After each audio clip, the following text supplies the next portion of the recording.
Hi, my name is Camille Hadzik from Premier Utah Real Estate, and today I'm going to talk to you about renter's fraud.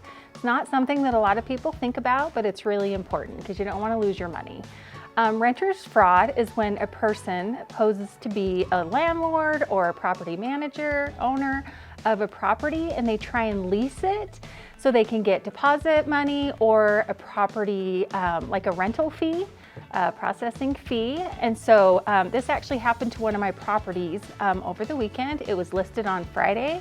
I started getting calls about listing a house for rent on KSL Classifieds about Monday, Tuesday. So what they did was they took my pictures off of a house that I'm actually selling in Stansbury, and then they put it on KSL Classifieds, and they started making it look like it was for rent. And then they had switched the contact name and the phone number.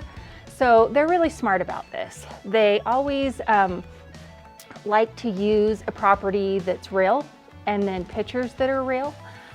So that way it looks more realistic. What they do is like a bait and switch. So they'll post a property for rent, but really in reality, it's not the property that's listed. It's a different one. Another one is they're listing a property that doesn't exist. And especially like if you're going or living out of state, trying to find a rental, you're not gonna really be able to go to the property. And so if you don't know the people, then you can definitely get taken advantage of. The other ones are hijacking an ad like my listing. They took a real listing and then they just tweaked the information a little bit so it still looked real. And then another couple ones, like if they're missing some of the amenities, they say that there's a pool or a clubhouse or it's got all these really fancy things, and so they hijack the price, make it higher, but then in reality, the property doesn't really have all that kind of nice stuff. Another one is if it's already leased, that can be one. So just any way that they can try and look like it's a legitimate listing to get to talk to you and get your money. So some of the things you want to look for in a fake listing is if they don't have an address or pictures, if they want it done really fast, if they want to have the money wire transferred, if they advertise that there's no screening process, like if you have low credit or really bad credit score, that kind of thing.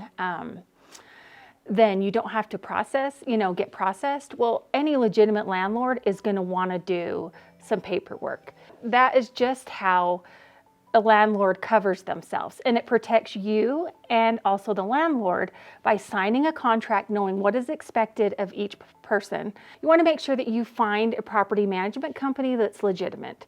So anyone just can't be a property manager in the state of Utah.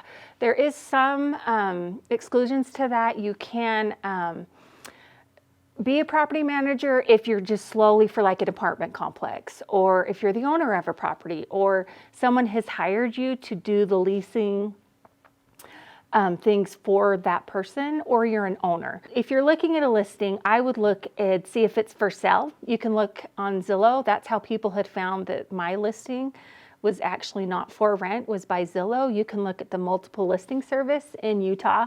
That's where most agents are going to post their listing to get to let people know that their house is for sale.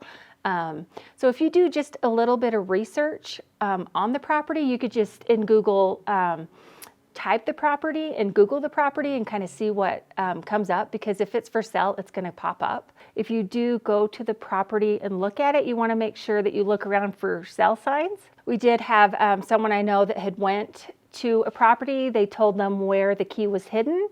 They went in, looked, and then just happened to see a for sale sign, and then asked a real estate agent about it, found out the property was actually for sale, almost ready to close. And these people, it was either property manager or prior tenants, because they had a key, were trying to rent out the property to try and get a deposit. So when you go to the property, just kind of look around and see if you do see a for sale sign. And then another good one I really like is that you can ask for prior tenants.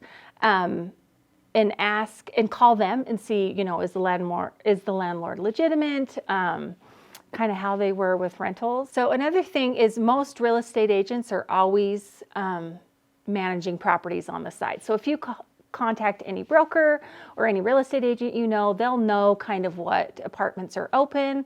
Sometimes you can get them before they even list. So that way you can kind of get it in. I know it's really hard to find an apartment, rent anything right now, just like it's kind of hard to buy. There's just a lot of people in the market. So you just want to make sure that you don't be really fast and think, oh, I've got to send money right now, the deposit, because I'm going to lose this opportunity. Usually they'll take a day or two, you know, do your paperwork, send a deposit, or, you know, give them a check.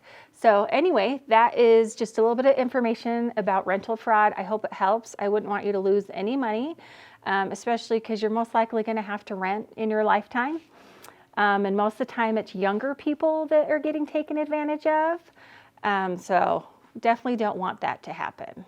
So if you have any more questions, you can contact me. My name's Camille Hadzik and phone number 435-850-2974.